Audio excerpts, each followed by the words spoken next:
Arquitetura por Palavras, por Marina Lage da Gama Lima. Revistas de arquitetura são um interessante campo para experimentação de metodologias de análise de textos, dada a grande quantidade de informações que acumulam, e, nesse sentido, vão além de sua importância pelos testemunhos históricos que guardam. Esse trabalho explora a potencialidade da aplicação de ferramentas digitais de mineração de textos na análise dos editoriais da revista Arquitetura, periódico mensal, porta-voz do Instituto de Arquitetos do Brasil do Rio de Janeiro, publicada entre 1961 e 1968.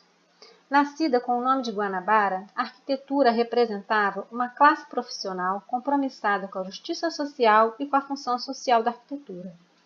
Os editoriais de uma publicação são um tipo de texto no qual é exposto a opinião do grupo que está por trás do canal de comunicação. Em arquitetura, eles foram, em sua maioria, idealizados e redigidos pelo arquiteto Maurício Nogueira Batista. Mineração de texto se refere a processos específicos de análise, com o objetivo de capturar conceitos e temas-chave e descobrir padrões e tendências dominantes. Os resultados estruturados e destilados podem ser combinados com outras fontes de dados para responder questões formuladas anteriormente ou descobrir padrões ocultos. Como ferramenta, escolhemos a utilização do aplicativo digital Voyant Tools, um projeto acadêmico canadense desenvolvido para estudantes e pesquisadores, capaz de gerar gráficos estatísticos de como as palavras são organizadas nos textos, sua frequência e proximidade. Em nosso caso, nosso corpus foi formado por 75 textos, que compuseram um universo de 53.758 formas únicas de palavras. Para nos aprofundar nos processos de mineração de textos, retiramos os termos arquiteto, arquitetos e arquitetura da lista de palavras contadas.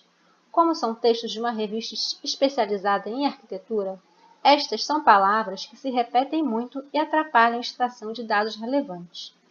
Nos editoriais, a palavra utilizada com mais frequência foi planejamento, seguida de país. Brasil, cidade e habitação dividem o terceiro lugar. Agrupando as palavras com significados semelhantes, observamos que os temas mais recorrentes em arquitetura foram, respectivamente, os relativos ao país, à cidade e à habitação.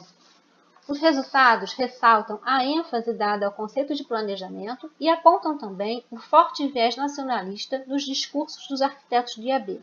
Também refletem o espaço dado às questões urbanas e sua relação com a construção de moradias. Podemos visualizar a distribuição do uso de cada termo ao longo dos textos, em um gráfico no qual o eixo X corresponde aos editoriais em ordem cronológica e o eixo Y correspondem à frequência relativa da palavra em cada editorial, sendo possível relacionar eventos determinados no período com a frequência de repetições de cada termo.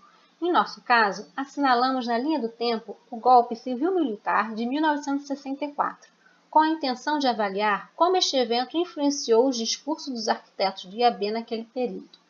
No caso de habitação, verifica-se o pico da frequência do uso da palavra em março de 1963, coincidindo com o lançamento das reformas de base do presidente João Goulart.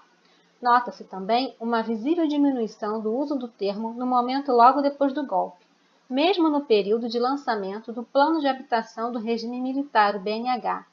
Esse resultado demonstra uma certa cautela dos arquitetos para tratar desse tema, no período logo depois da troca do governo. Com o mesmo tipo de gráfico, podemos verificar que a expressão reforma urbana foi completamente suprimida após a mudança de regime. Também de maneira gráfica, pode-se estudar a relação das palavras mais utilizadas que circundam cada termo analisado. Em planejamento, são os termos urbano, territorial e físico que acompanham e dão sentido ao conceito. Em relação à habitação, nota-se a presença do adjetivo péssima, do prefixo sub e de crise, como termos usados para criticar o quadro habitacional nacional, enquanto planejamento, reforma e urbanismo são os conceitos articulados que deveriam solucionar o problema.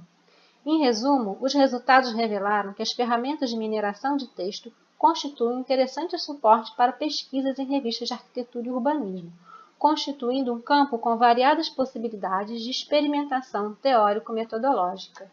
Muito obrigada!